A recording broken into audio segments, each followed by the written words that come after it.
They came out earlier today to mark the placement of where the poles will go for the solar panel installation.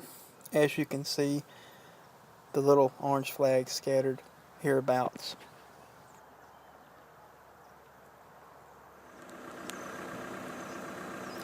The dirt was also delivered, which will be spread where the old fence was. This is where we began leveling the dirt after placing it in the area where the old fence was located, as it had washed out a good